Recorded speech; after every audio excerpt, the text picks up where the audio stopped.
अस्सलाम वालेकुम, मैं आपकी टीचर मिस समरीन हारून। जी बच्चों, जैसा कि आपको पता है कि हमारा रिवीजन स्टार्ट हुआ है और हमारा जो चैप्टर सबक चल रहा है वो नज़म हाथी है।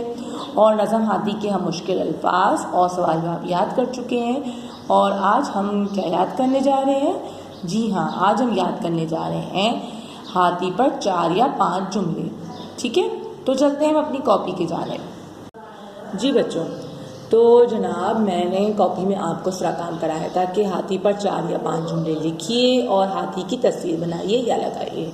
तो जनाब ये काम मैंने नहीं कराया था आपको, मतलब मैंने कहा था कि जुमले आपने खुद लिखने हैं, मैं नहीं लिखवाऊंगी।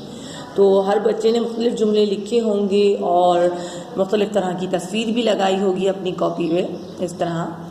तो जो मैंने अपने पास जुमले लिखे हैं वो ये हैं, उनको पढ़ लेते हैं और जिसके पास जो जुमले हैं वो अपने मुताबिक याद कर लीजिएगा।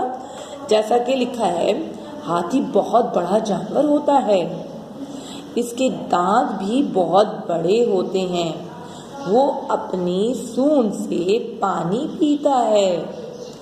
हाथी केले बहुत शौक से खाता है। हाथी के कान बहुत बड़े होते हैं।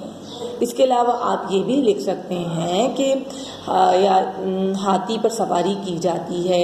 हाथी के जो दांत होते हैं वो बहुत कीमती होते हैं, जिनसे मुख्तलिफ चीज़ें बनाई जाती हैं।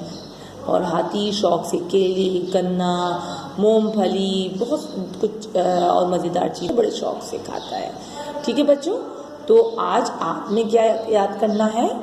हाथी पर 4 या 5 जुमले जो कि आपने अपनी कॉपी पर खुद से तहरीर किए हैं, खुद से लिखे हैं, वो आपने याद करने हैं। ठीक है बच्चों, इंशाअल्लाह फिर हम अपनी नेक्स्ट वीडियो में मिलेंगे।